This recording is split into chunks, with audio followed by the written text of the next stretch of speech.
Alright, so I just did my all fired up video yesterday, and now I'm going to have a conversation with Neem Crowley Baba Quick and show you what that's like. So I'm telling him that I'm jealous of Ram Dass and Krishna Das, you know, his disciples. We use that word because that's what they, you know, they are comfortable with, you know, because they call him their guru. So I'm jealous that they get to be all love and light, and I'm getting like, you know, in my fight video series, I'm like, supposed to be a warrior here and speak my truth and tell what the other people say, the dead people, the other dead people that I channel. And so I'm just sort of saying I'm jealous of, you know, these other disciples that Krishna Das and Ram Dass, and they get to take his wisdom and they get to do this light and fluffy thing with it.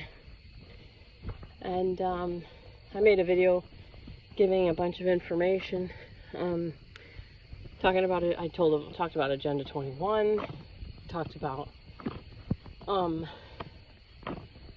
why I don't believe in this whole, you know, carbon dioxide as a problem, because it helps our food source grow and, you know, all this stuff.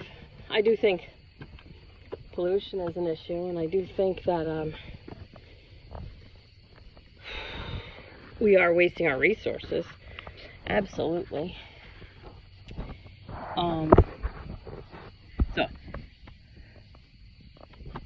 that's my question put to him. Let's see what he says.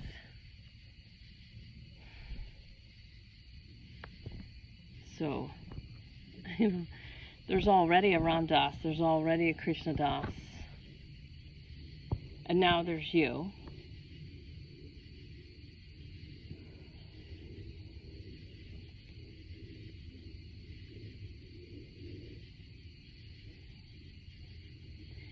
And so the silence there is my ego waiting for something more profound. Then now there's me. And that's supposed to be profound. And it is profound to the spirit. But to the ego, it says, okay, what's next? More information, please. Yeah, it's me, now what? Yeah, now there's me, yeah, now what? Like, no big deal. It's just me, now what? And so he wants me, so this is what it's like.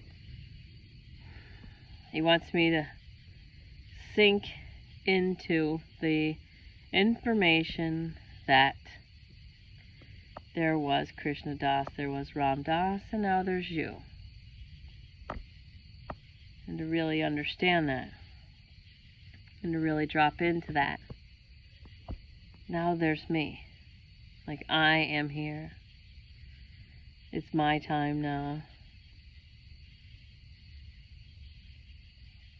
And after Wayne Dyer died, I, you know, said to him, you know, you can keep writing books through me if you want, you know. I'm happy to help you do that. And he goes, no.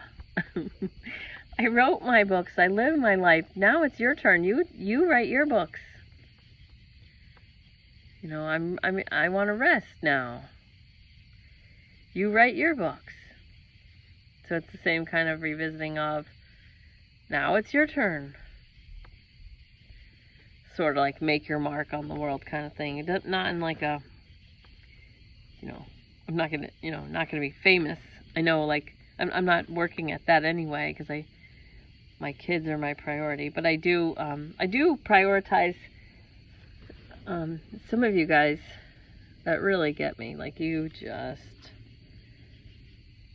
Someday I should just read the texts and the cards I get, because it's like, there's so much love and so much gratitude that comes my way for what I give out. Anyway, so now there's me. And then it's like a little bit funny that that's kind of a letdown for me. Because we take ourselves for granted. Oh, okay, so then this goes to how the ego tries to make people do more, do more, do more, do more. This leads to the marching. Marching for rights of people who aren't you, and this is how people use their time. And it's like an egoic, it's not like a treadmill, what would that be called? Well, it's kind of like a treadmill. You have the option to get on this treadmill, it goes nowhere, like that.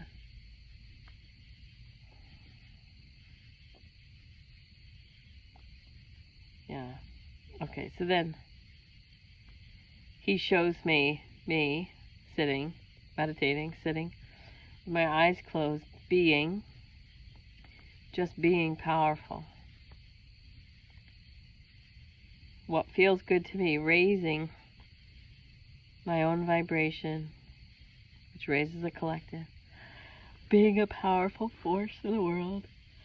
And the meme that says, what do you do for fun? I Reiki the world. And someone's like, yeah, that sounds exactly like you. It's like, that's what you like to do. And that's what raises your vibration, and that's the best contribution.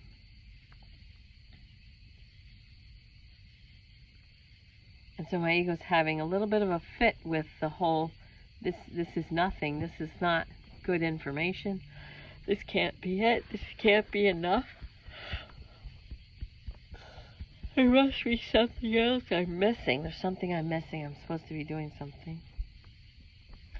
And in that information, and in that, so what he shows me in that information is, it's like my ego keeps trying to skip over the present. Like, it won't drop into the present. It's like the present is right in, like, if I to try and describe it, the present is like right in front of my chest and my body, and my ego's trying to skip over that and go to the next. Like, it won't drop into this moment. It's trying to look for another moment that is coming that's more entertaining or more interesting, more something to be more excited about. Yeah. Yes, okay. And then humans look forward to things. So I do this with the beach. When I'm going to go to the beach, I look forward to it, and I get excited about in 1 month or 2 months or 2 days or whatever, we go to the beach. That's a way of skipping over the present, skipping over it. Just skipping over it like it doesn't count, it's not important. And in doing that, I make myself less important. Okay, so I got that, I understand that. Now I'm going to ask more specifically about, why am I so afraid to talk? Why am I afraid to talk? I say it's because I'm afraid to trigger people. I'm just going to ask for some information there, some advice there. Tired, so I'm tired of how people treat each other. I've seen this since I was a little child. Tired of how people treat each other. Tired of how people don't try to be nicer. Tired of people. So then what's coming to me is, I used to say, if people spent, this is when I was young, if people spent half the time at the gym exercising that they do at the mall or shopping to try and find something that doesn't make them look fat, they could wear anything because nothing would make them look fat because they wouldn't be fat. All right, so that was my teenage mindset. So I used to exercise a lot. I used to actually running was my exercise, and hiking was my fun. That was like leisure activity, was hiking. And I wasn't a big fan of college and courses and all that, so I used to run, bike, and swim every day in college for a little because I thought I was going to do an Ironman triathlon. Anyway, I used to exercise a lot. The point is, I didn't shop at all. I didn't have any money, but I would exercise all the time. And that was my mindset, was if people just exercised, they could wear any clothes. They wouldn't have to look for something that doesn't make them look fat. They could just wear anything, okay? All right. Okay. So a lot of things started appearing to me like people have time to go shopping and not time to exercise. When if they just exercised instead, they wouldn't need to go shopping. Okay. So people have time to, watch the news, go on Facebook, get all upset, spit some stuff out all around the internet, virtue signal and complain. And they don't take the time to actually look into what upsets them, to find out am I getting played? Or is this real? And who's making money off of this or that, right? Look for the money. And the way I help my dad understand the world in which we are really living, not the one that's portrayed, is by showing him who's dying.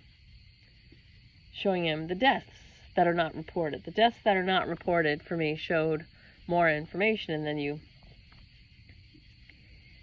there's just you don't even, the news is like a joke to me, because they don't actually tell you the coolest stuff. And if you listen to people's firsthand stories, whether they're in any country, their firsthand knowledge, Puerto Rico, I always talk about this guy in Puerto Rico, the cop in Puerto Rico that showed the acres of water not being handed out, and all these supplies that were not being handed out, and he had his cell phone and he's showing everybody. And the black guy in Charlottesville that told you that all these people were bussed in and it's not real, and the people who have cell phones behind the CNN shots showing you video of the people from CNN, the people getting bussed in, handing out signs, they're showing all this. And then, I'm in Newtown, Connecticut, so what I see it with this place that helps people know where to hunt and stuff. They say the news will show up and they'll have the screen really close in on the 5 protesters, that's it's all just for show. And I guess I should probably, I'm gonna make a video next time they do that, because they do it from time to time. And so that's the kind of stuff. It's this isn't real. And Jimmy Dore is a Democrat. He has a show. He's pretty funny. He's very funny, actually. I think he's very funny, but he swears a lot. So but he's got other hilarious people on his show. So he finds footage like this too, and he puts things together in a very smart way, I think. So, there are a lot of very funny, smart people who are making videos, making shows about, what they see and what's happening. So, anyway, let's see. Let me get back to the question. And Name Curly Bob says, yes, that'd be a good idea. So, why am I afraid? I'm afraid because so many people are under an illusion, and I know that I know how the ego operates. It only lets in information it already agrees with. And so I know that I'm going to get like, let's just say, treated like crap because I have a different angle. And then I don't want to be treated like crap, and this all goes back to the tribe mentality, where if you, in order to survive, you had to be accepted by the tribe. You didn't want to be ostracized, because you would die, you know. So there's that ego fear of being unaccepted by the tribe.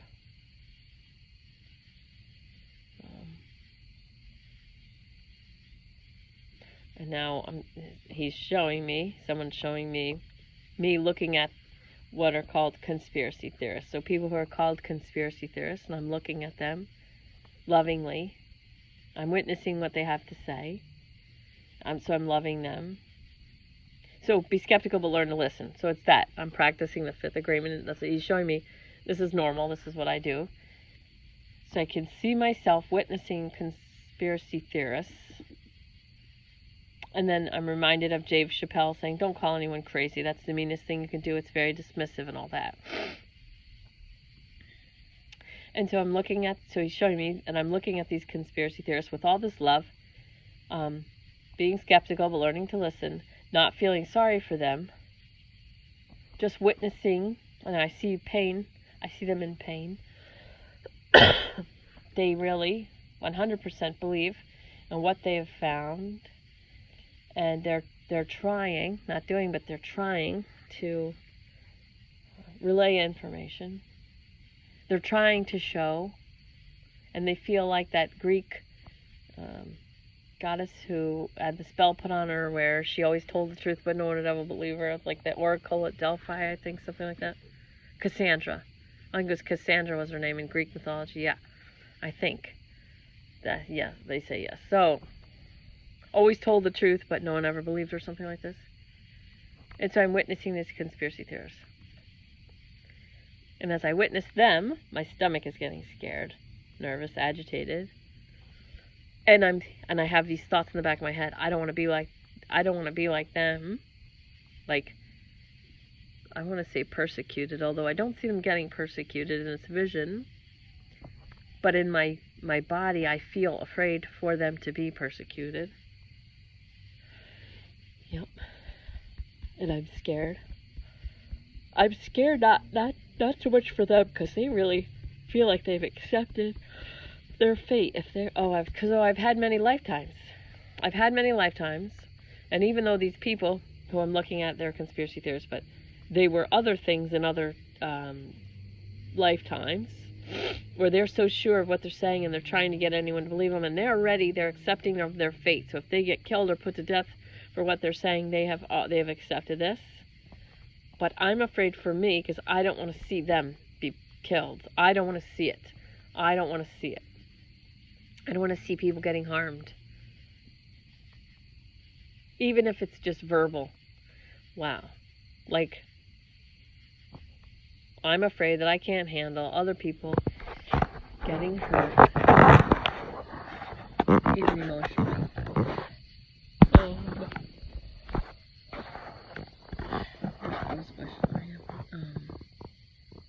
I don't want to do this, so there's a lot of resistance here.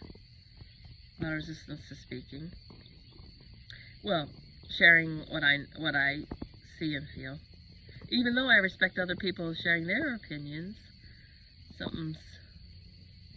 something really holds me back from sharing. I don't want to be called stupid, or I don't want to make a mistake.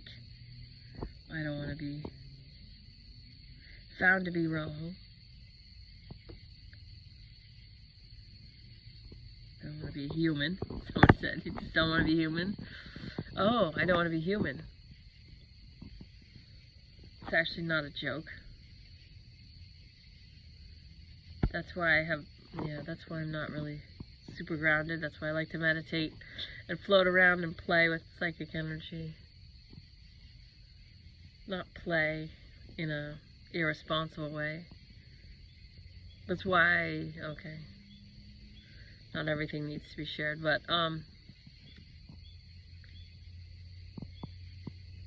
so now I'm asking for advice. So it's just keep softening, keep moving forward, but softening. I want to say it's like expect more from people, or trust people more. Trust people more. Trust them that they will. Okay. Not attack me. That they will be kind, and then I feel myself moving towards like upper right, like floating up, and then some people are following me. Some people are following me, and other people are not. So I'm moving away from where I am. Like I'm not stagnant exactly. I'm moving forward, but I'm not really rising like I could be.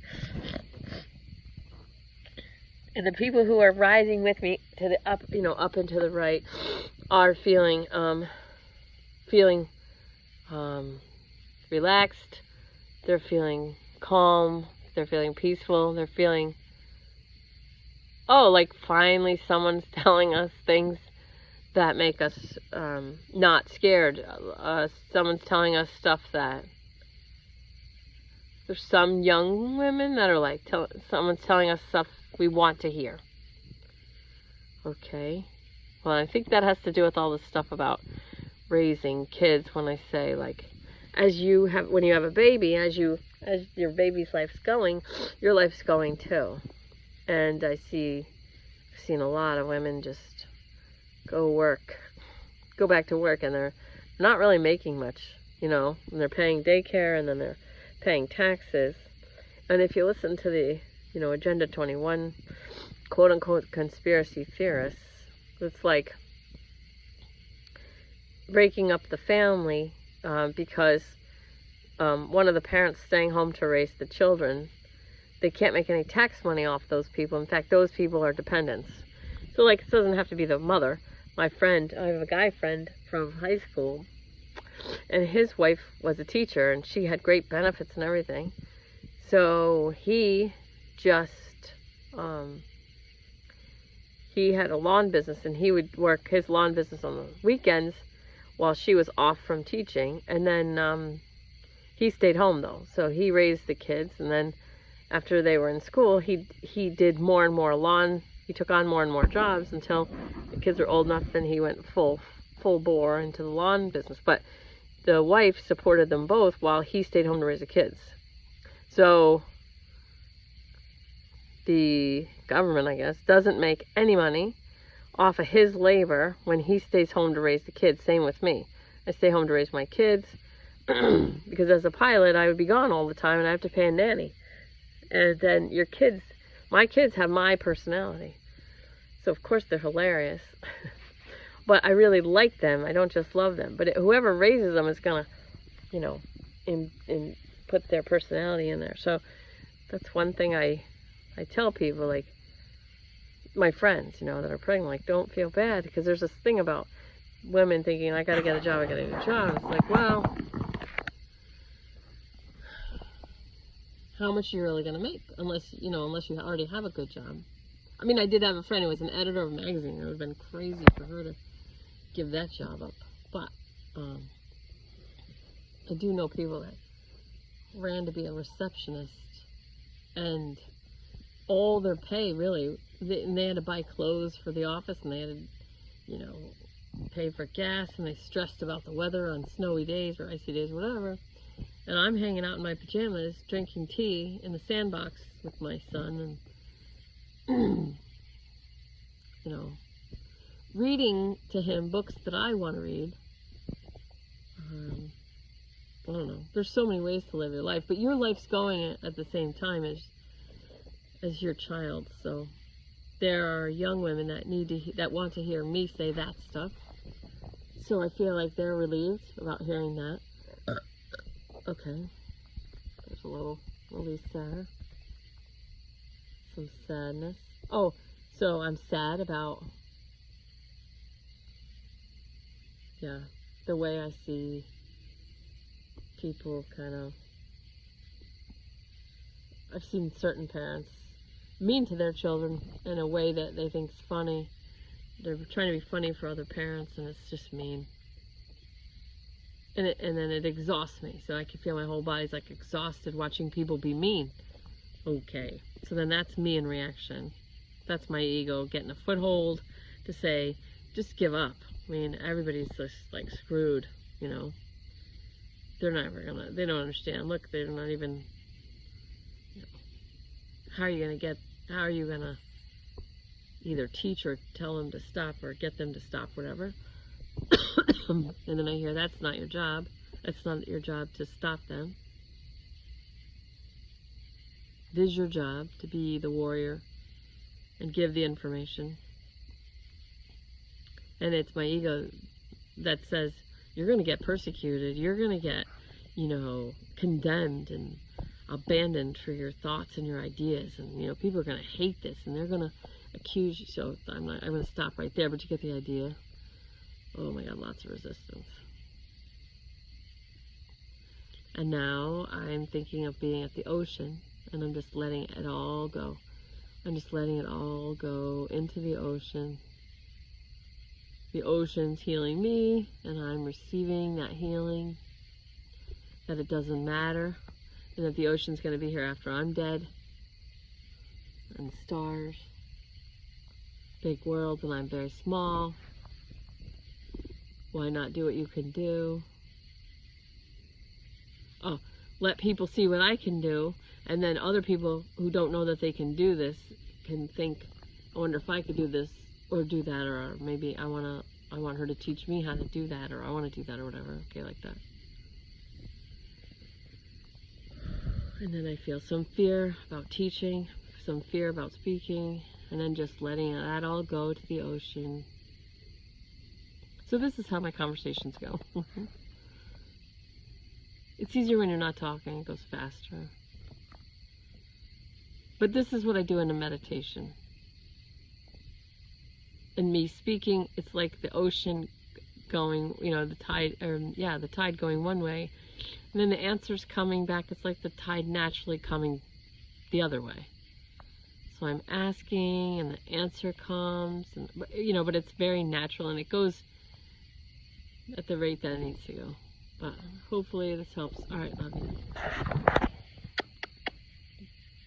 Peace.